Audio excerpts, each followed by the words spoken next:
사이다 썰 라디오 오늘의 사연은 아내 몰래 주식으로 5천만 원 빚진 남편. 출산 3개월 후부터 아내는 빚 갚느라 허덕허덕. 시댁에 일주일 아이 봐달라고 했더니 100만 원을 내놓으라고 하고 추석 명절 발길 딱 끄는 며느리의 사연. 구독, 좋아요 눌러주시고 사연 시작합니다. 안녕하세요. 결혼 4년 차고요. 10개월 아이 하나 있습니다. 남편과는 반반 결혼이고요. 시댁 도움은 없었고 둘이 모은 돈으로 전셋집 얻기 턱없이 부족해서 전세 대출 끼고 친정 도움 조금 받아서 살고 있습니다. 신랑 월급은 세후 350만 원, 제 월급 세후 400만 원. 아이 낳기 한 달 전까지 일했고 신랑이 아이 낳으면 집안일과 아이에 전념했으면 좋겠다고 해서 아이 낳기 한 달 전에 퇴사했습니다. 근데 애 낳은 지 3개월 만에 신랑이 돈 사고를 쳤네요. 저와 상의 없이 대출까지 받아서 주식으로 5천만 원을 날렸어요.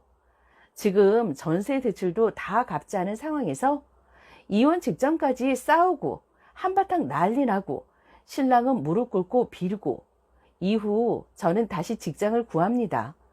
아이는 도보 10분 거리에 사는 친정에 맡기고 유아반에 맡기기에는 자리도 없을 뿐더러 코로나 때문에 입소도 쉽지 않았어요. 부모님께는 죄송하지만 애 봐주는 비용은 따로 드리지 못했네요. 친정에서도 신랑 돈 사고 친 거 아시거든요. 제가 그때 이혼한다고 친정에 애 데리고 가서 그때 정말 난리가 나서 제가 아이 맡기고 한 달 후에 엄마한테 70만 원을 드렸는데 앞으로 돈 줄 거면 애 데리고 오지 말라고 하시더라고요. 그 돈으로 빚 갚으라고요. 여튼 3개월에서 4개월 정도 지났을까? 친정 엄마가 무릎 시술 치료받는데 일주일 정도 병원에 계셔야 하고 친정 아빠가 돌봐주셔야 하는 상황이 왔습니다. 어쩔 수 없이 시댁에 도움 요청드렸어요. 시부모님 두 분 다 일 안 하세요. 아니 근데 시어머님이 다짜고짜 남들은 애 봐주면 돈 100은 준다더라 하시더라고요. 일주일 맡기는 건데. 그리고 중요한 건 시부모님들도 이 인간 돈 사고 친 거 아시거든요. 그래서 어머님 저희 엄마는요 돈 한 푼 안 받으시고 애 봐주신 거라고. 그리고 애 아빠가 돈 사고 안 쳤으면 제가 지금 빚 갚겠다고 애 맡기러 다니지도 않는다고. 애 일주일 봐주기도 싫으시면 앞으로 애도 보지 마시라고. 뭐 이런 식으로 따진 것 같네요. 그때 제가 너무 흥분을 해서 기억이 잘 나지는 않는데 저 말은 확실히 했어요. 앞으로 제 아이 보실 생각 하지 마시라고요. 그 이후로 시댁에 전화, 발길 끊었고요. 신랑은 따로 하는지 잘 모르겠네요. 암튼 이런 상황입니다. 시댁은 차로 15분 거리입니다. 그때 일들로 추석 때도 가기 싫으네요. 신랑은 지가 지은 죄가 있어서 그런가 자기 편할 대로 하라고 하고 주변 친구 몇은 그래도 추석인데 얼굴은 비춰야 하지 않겠냐고. 네 부모가 욕 먹으니 할 도리만 해라.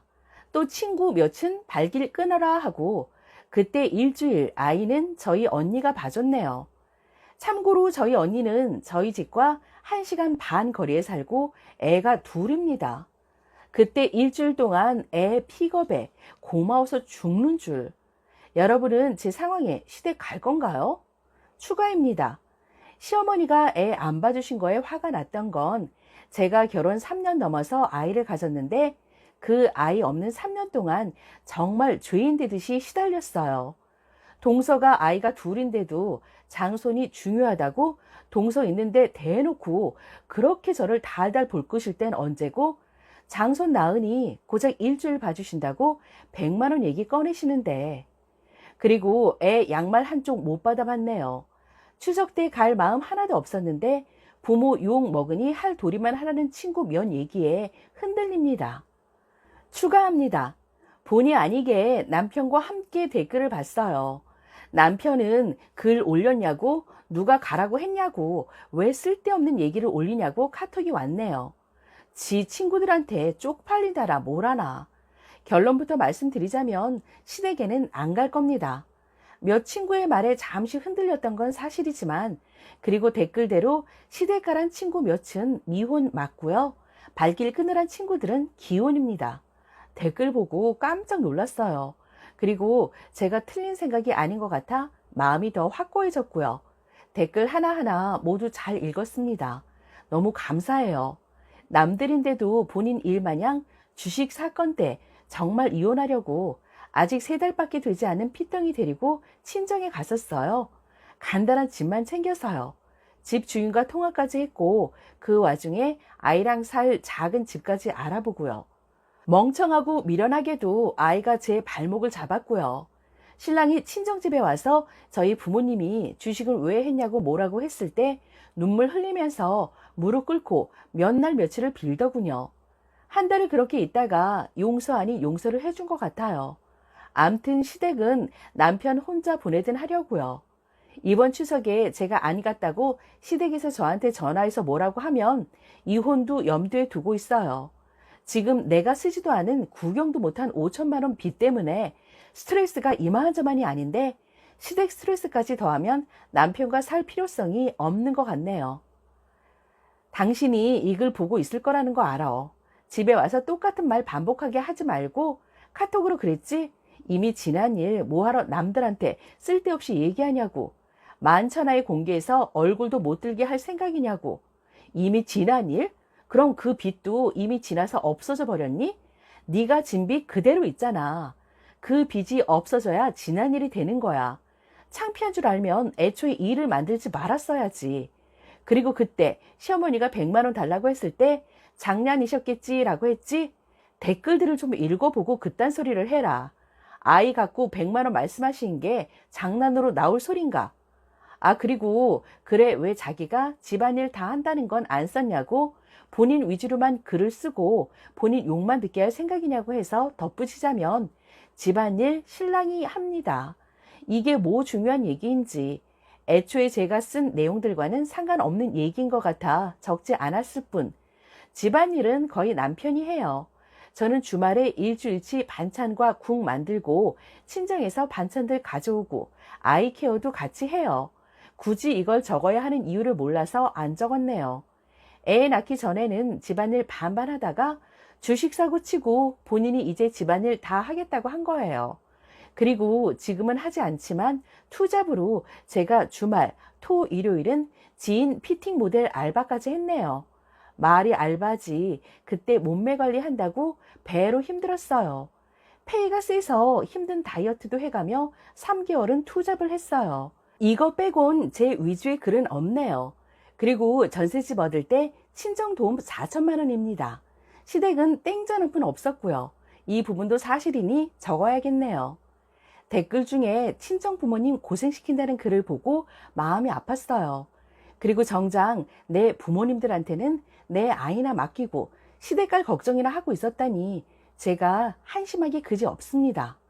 댓글에 애 보는 비용은 들이라는 글이 많던데 돈 내밀면 아이 데려오지 말라고 화를 내셔서 변명이 아닙니다. 저도 제 부모님이 제 아이 맡아주시는데 돈이 아깝겠습니까? 돈은 계속 안 받으실 것 같으니 건강보조식품이나 안마의자 사드리던지 하려고요. 제가 글을 쓴 이유는 제가 시댁에 가지 않는 게 맞다고 내 편이 되어달라고 나 좀 공감해달라고 여성분들이 많으신 이곳에 글을 쓴 것 같습니다. 결론은 가지 않을 거지만 내 맘속엔 답이 정해져 있었던 걸 마치 내 편 들어달라고 글을 올린 것 같아 제 자신이 씁쓸하기까지 합니다. 하지만 댓글들을 하나하나 읽어보며 앞으로 제가 더 야무져야겠다는 생각도 들고 부모님께 죄송한 마음도 들었고요. 다시 한번 저를 돌아보게 되었네요. 얼굴도 모르는 제 이야기에 관심을 가져주시고 정성 어린 댓글 써주신 분들 너무너무 감사합니다. 모두 즐거운 명절 되세요. 댓글입니다. 남편이나 시모나 쓰니가 아직 이혼 안 하고 사는 게 신기할 정도로 쌍으로 바람 유발자들인데 가긴 어딜 가요. 개 헛소리하는 친구라는 건 친구도 아니니 서서히 멀어지시고요. 남편이 시댁에 가는 건 뭐라고 할 수 없지만 애 데리고 간다 하면 절대 못 데리고 가게 하세요. 조부모로서 볼 자격이 없네요. 시부모가 보고 싶어 한다 어쩐다 그럼 시부모한테 애 보고 싶으면 100만 원 주고 손주 보라고 하세요. 지들도 똑같이 당해봐야 쓰니 기막힌 심정을 알겠죠. 추석이 문제가 아닌데요. 주식도 도박입니다. 빚까지 내서 도박할 정도면 이미 중독이에요. 이게 시작이란 소리예요. 앞으로 몇 천을 우습고 몇 억까지도 빚지게 생겼는데 계속 같이 사실 계획이세요? 죄송하지만 이미 님 없는 자리에서 할 말 못할 말 다 했을 것 같아요. 짧은 인생 좋은 사람들과 함께하기에도 부족한데 안 가셔도 됩니다. 친구 아닌 친구분의 헛소리도 그냥 흘리세요. 오히려 님이 가는 게 부모님 욕 보이는 거예요. 그딴 대우 받으라고 10달 동안 소중히 품고 목숨 걸어 낳은 거 아니니까요. 좋은 의도였겠지만 친구가 당사자가 아니다 보니 보편적인 훈수를 둔 것 같네요. 유추해 보건대 쓰니가 가던 안 가던 시댁에서는 어떻게든 쓰니를 깎아내리려고 할 것 같아요. 간다고 해도 쓰니가 숙이고 들어온다고 여기고 기세 등등에 더 잡으려고 할 거고, 안 간다고 하면 누적된 못마땅이 계속 지속될 테죠. 관계 회복의 여지가 일말이라도 보이지 않는다면 피하는 것도 방법이에요. 굳이 부딪히라고 하는 건 현명하지 않아 보이니 시댁에서 태도 변화가 없는 한 당분간 아이 아빠만 보내세요. 그놈의 며느리 도리는 지금의 50대 이상에만 해당하는 것 같아요. 저도 시댁에서 며느리 도리 타령, 전화 타령, 시집살이 안 할 거면 결혼을 왜 했냐. 신우는 허구헌날 전화해서 시모가 2명인 듯한 시절을 2년 동안 겪다가 전화번호 바꾸고 신우 차단했고요. 시댁은 남편만 보낸 지 3년 됐어요. 처음에는 노발대발 하시더니 이제는 포기하신 듯해요. 저희 상황과 지금 생각은 시댁 안 가는 걸로. 앞으로라도 이혼하자고 하면 받아들일 생각이고 10년이 걸리더라도 제 마음이 안 내키고 안 풀리면 안 갈 생각이에요. 가지 마세요. 첫 명절을 건너뛰어야 시부모님도 일의 심각성을 조금이나마 깨닫습니다. 며느리 손주 오지 않으니 화나시겠죠. 아들에게 따질 거고요. 아들인 남편분은 부모님과 다툴 수도 달래드릴 수도 있겠으나 그래도 모르는 척하고 가지 마세요. 가는 순간 그래 네가 와야 도리지 하며 지난 항변은 물거품 됩니다. 그리고 어머님이 돈 안 받으시죠?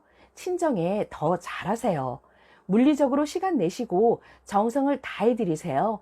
시간이 갈수록 남편분은 여러 가지 생각이 들게 되실 겁니다. 이번 명절은 내내 친정에 가 계세요. 돈 얘기는 서로 상처이니 이제 일절 꺼내지 마시고요. 살다 보면 돈 5천이 그렇게 큰 건 아니었구나 하는 순간이 오실 거예요. 너무 좌절과 비관 마시고 최선을 다해 본인 인생을 사세요. 언젠가는 더 풍요로워지면 마음에 여유가 생기게 되고 그럼 시댁과의 관계도 재정립될 겁니다. 그래도 마음속에 그은 선은 사라지지 않겠지만 지금은 그게 최선입니다. 발길 끊으세요. 함부로 하면 그냥 상대하지 않겠다는 것을 보여줘야 서로 배려합니다. 친구 만나요? 불난 집에 기름 끼얹는 꼴도 아니고 이 상황에 시댁을 가라고요? 더군다나 올해는 코로나로 가던 시댁도 멈추라고 하는데 친구들은 왜 그런답니까? 시어머니가 염치가 없어도 한참 없으시네요. 지금 님이 도리 찾아 한다면 시어머니는 앞으로도 본인의 잘못은 모르는 채 도리 찾을 거예요. 님 부모 욕먹일 짓도 아니고요. 이미 그 시어머니는 본인이 욕할 자격이 없잖아요. 친구는 지 일 아니라고 함부로 말하네요. 지는 그러고 살라고 하세요. 절대 가지 마시고요. 장손 대접도 안 해주면서 어디? 지 아들 이혼 안 당하고 살아주는 것도 어디인데? 시자 쳐다도 보지 마세요. 저도 미친 시집이랑 연 끊어버렸는데 레알 편해요. 명절 안 챙겨, 생신 안 챙겨, 기념일 안 챙겨, 어버이날 안 챙겨, 진심 개 편함. 예전엔 명절 기념일마다 상차림비 용돈 드리고 해외 가신다 할 때마다 용돈에 공항 리무진 불러드려 신우 생일까지는 선물 다 준비해. 시집 식구들 생일 한 달 전부터 시모가 뭐 준비했냐고 들들 볶아가며 신우 용돈에 김장비도 줘. 주 3회 이상 반드시 전화해. 잘 한답시고 돈 나갈 일, 시간 들일 일 겁나 많았는데 연 끊고 발길 끊으니 살 것 같아요. 장례식장에서 뵐 거라고 남편한테 선언했어요. 여자분이 외모도 좋으신데 글도 잘 쓰시고 하는데 남자분 보는 눈이 저처럼 좀 없으신 듯 합니다. 주식이란 게 처음 접하면 신세계입니다. 갑자기 투자 욕구가 폭발합니다. 왜냐? 눈앞에 너무 쉽게 돈 버는 방법이 보이는 것 같거든요. 이 욕구 넘기고 두세 달 더 파보고 주식 흐름 좀 보다 보면 알게 됩니다. 섣불리 투자를 할 수 없다는 걸. 전문가가 아무리 긍정적으로 평가를 해도 다음날 사건 하나라도 크게 터지면 장담 못하는 게 주식입니다. 예금처럼 묻어둘 거 아니면 시작도 말란 말입니다. 님 남편이 주식으로 5천 날린 거는 생각보다 많은 부분을 상징합니다. 일단 경제의 일도 모르고 투자의 기본 개념도 없으며 대출 이자나 계산해보고 저딴 짓을 저질렀는지 모르겠으며 정말 남편이 몇 살인지 몰라도 요즘 세대가 너무 고리타분하게 투자했다고 평가하고 싶네요. 어리석고 멍청하고 노력 없이 일확천금 오한하는 스타일.